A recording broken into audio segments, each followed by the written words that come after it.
So fortunately, the operators had a bit of advanced warning in terms of getting our networks what we call emergency ready, vis-a-vis redundancies being put in place, the network elements being up to snuff, making sure we have the maximum number of our cell towers on air. So I think there was an adequate amount of preparation for our networks. Now, of course, that did not mean that we were completely ready for that surge when about 30% increase of traffic on data hit our networks. And so we were quite precise in the way we responded.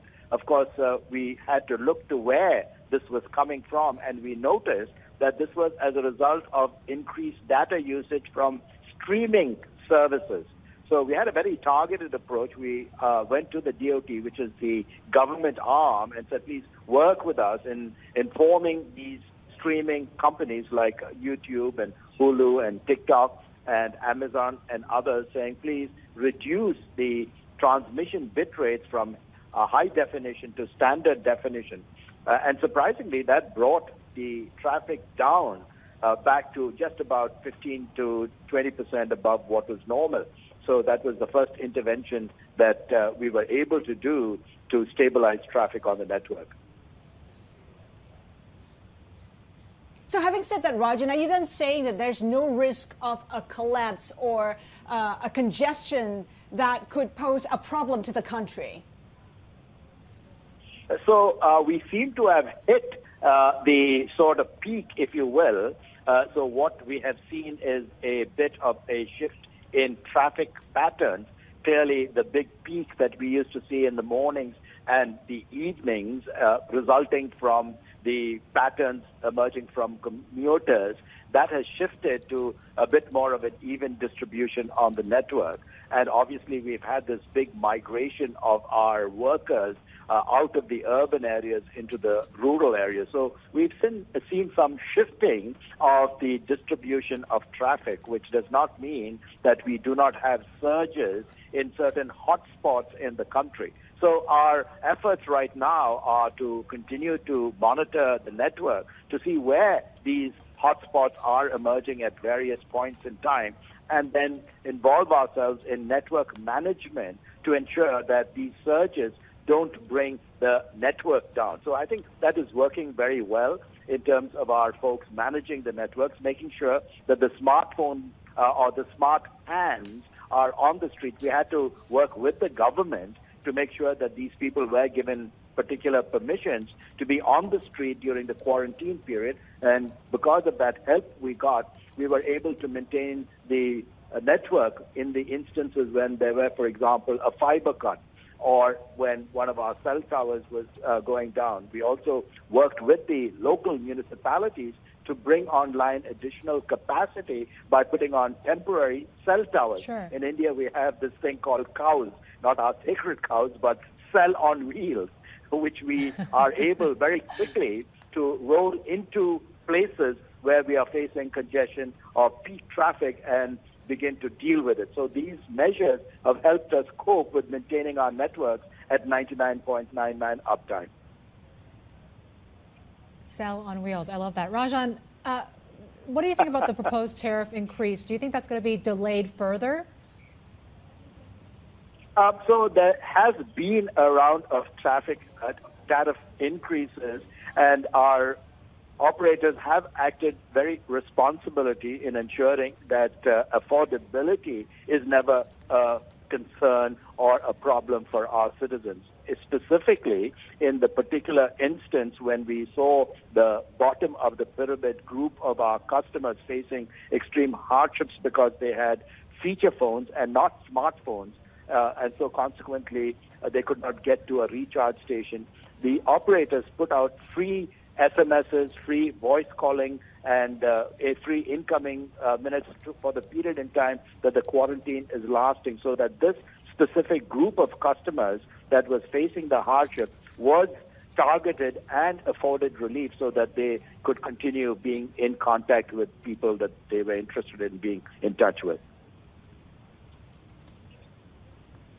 Rajan, prior to the pandemic, telecom operators in India were in a pretty dire situation. Do you think this pandemic has somehow helped them come through and would help them survive? So thank you for raising that issue. Yes, for several years, and most recently with the what we call Supreme Court ruling on adjusted gross revenue, where several billions of dollars of additional liability was imposed on the network operators, in addition to the tremendous amount of debt that had accumulated to operators as a result of the extremely high pricing of our spectrum here in India. The cumulative effect of all of that, including the fact that 30% of every rupee that is earned by an operator goes back to the government and does not come back to us. A very anomalous type of situations led the industry into a very disastrous financial position. In spite of that, the operators were able to invest in our networks. We have, at this particular point, over 550,000 cell towers. We have over 1.2 million base stations in operation. We have 365 switching centers. Nowhere else in the world do you have that type of a configuration of networks. So we were able, in spite of the financial distress of the operators, to make adequate implementation and investments to ensure that the critical needs of the customers in terms of coverage and capacity, by and large, was being maintained at this particular time. And I think this particular period has shown, look, the health of the nation in a period of health concerns is as equally important in order to sustain the connectivity and the ongoing economic activity, at least what's left of it, in the country.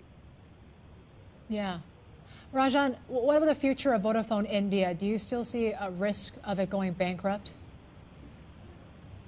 So I think the operators, obviously there has been some chatter about this. As an association, we are very hopeful and we are quite convinced that Vodafone Idea is doing the right things in order to contain and continue its operations. And by the way, we have received some very strong indications from the government that they are not keen to have Vodafone Idea exit and go to a two-market operator environment.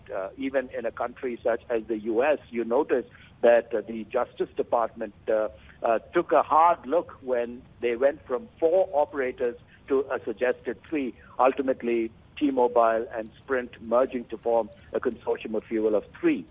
So you can imagine in a country like India, where we have 1.1 billion people and as many connections, going just down to 2 pose significant threats, if you will, in terms of attracting foreign direct investment and future investments in the sector itself and the competitive landscape.